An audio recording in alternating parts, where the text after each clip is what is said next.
Assalamualaikum student. Today we will learn about rounding of data. First of all, I'll describe the definition of this term.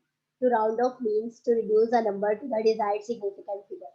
Round of का मतलब ये होगा कि हमें अपने जो भी मेजरमेंट वैल्यू हमारे पास गिवन होगी उसे लास्ट डिजिट को हमने रिड्यूस करना है डिजायर्ड सिग्निफिकेंट फिगर तक। ये एक ऐसा प्रोसीजर होता है जिसमें हम नॉन सिग्निफिकेंट डिजिट को ड्रॉप करते हैं और अपनी कैलकुलेशन को एडजस्ट करते हैं। और कौन सा डिजिट हम ड्रॉप करते हैं? लास्ट डिजिट, ताकि हम डिजायर्ड सिग्निफिकेंट फिगर को अचीव कर सकें। नेक्स्ट अब हम इसके रूल्स देख लेते हैं किस तरह से हमें राउंड ऑफ करना है। According to rule number 1, if the digit to be dropped is greater than 5, then add 1 to the last digit to be retained.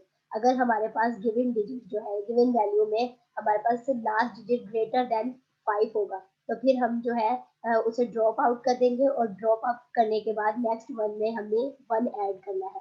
For example 5.768, अब इसे हमें राउंड ऑफ करना है। 8 जो है वो लास्ट डिजिट है और वो ग्रेटर देन 5 है, इसे हम राउंड ऑफ कर देंगे और जैसे ही हम इसे राउंड ऑफ करेंगे नेक्स्ट डिजिट में हम 1 ऐड कर देंगे, तो हमारे डिजिट जो है वो 5.77 के इक्वल हो जाएगा। अब इसमें जो है हमारे पास कितने सिग्निफिकेंट फिगर आए? ये सारे नॉन जीरो नंबर है, तो ये 3 सिग्निफिकेंट डिजिट्स आ गए। लेकिन हमें जो है अब इसे और राउंड ऑफ करना है, इसलिए क्योंकि इसका लास्ट डिजिट अभी भी ग्रेटर देन 5 है। जब हम 7 को ड्रॉप आउट कर देंगे, तो 7 को ड्रॉप करने से नेक्स्ट वन में हमने 1 जब ऐड किया तो आपके पास वैल्यू आ गई 5.8। अब 5.8 जो है इसमें आपके पास 2 सिग्निफिकेंट फिगर आ गए। अब उसके बाद रूल नंबर 2 है, if the digit to be drop is less than 5, अगर हमारा लास्ट डिजिट लेस देन 5 है देन सिंपली ड्रॉप इट, फिर हम उसे सिर्फ ड्रॉप करेंगे and also digit further to the right. For example 5.73 is rounded off to 5.73। How? इसमें आपके पास लास्ट डिजिट 4 है और 4 जो है वो लेस देन 5 है, इसलिए हम जस्ट इसे ड्रॉप करेंगे, नेक्स्ट में कोई वैल्यू हमने ऐड नहीं करनी, तो आपके पास जो वैल्यू आ जाएगी वो 5.73 होगी। उसके बाद अब आप देखें कि इसमें टोटल सिग्निफिकेंट फिगर कितने हैं। ये ऑल नॉन जीरो नंबर है और ऑल नॉन जीरो नंबर जो है वो आपके पास सिग्निफिकेंट डिजिट्स होते हैं, तो इसमें आपके पास टोटल 3 सिग्निफिकेंट डिजिट्स है। और फिर उसके बाद आपने फिर इस वैल्यू को डिजायर्ड सिग्निफिकेंट फिगर तक ड्रॉप करना है, तो आप इस 3 को भी ड्रॉप आउट करेंगे। अब ये 3 जो है ये 5 से लेस है, इस वजह से हम इसे जस्ट ड्रॉप करेंगे, नेक्स्ट डिजिट में हमने कोई वैल्यू ऐड नहीं करनी, तो आपके पास जो वैल्यू आ जाएगी वो 5.7 होगी और इसमें टोटल सिग्निफिकेंट फिगर आपके पास 2 होंगे।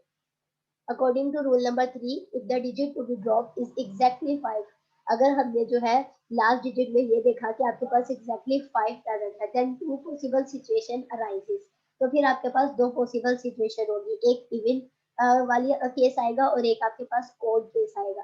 तो केस नंबर 1 में हम देखते हैं कि आपके पास वैल्यू है 7.865। अब इसमें लास्ट डिजिट एग्जैक्टली 5 है, जब आप इसे ड्रॉप करेंगे तो नेक्स्ट आपने नंबर देखना है, अगर वो इवन वैल्यू है आपके पास तो आपने जस्ट सिंपली इसे ड्रॉप करना है, उसमें आपने कोई नंबर ऐड नहीं करना, तो ये फिगर आपकी रिड्यूस होकर कहाँ आ जाएगी? 7.86 पर आ जाएगी और इसमें 3 सिग्निफिकेंट डिजिट्स होंगे।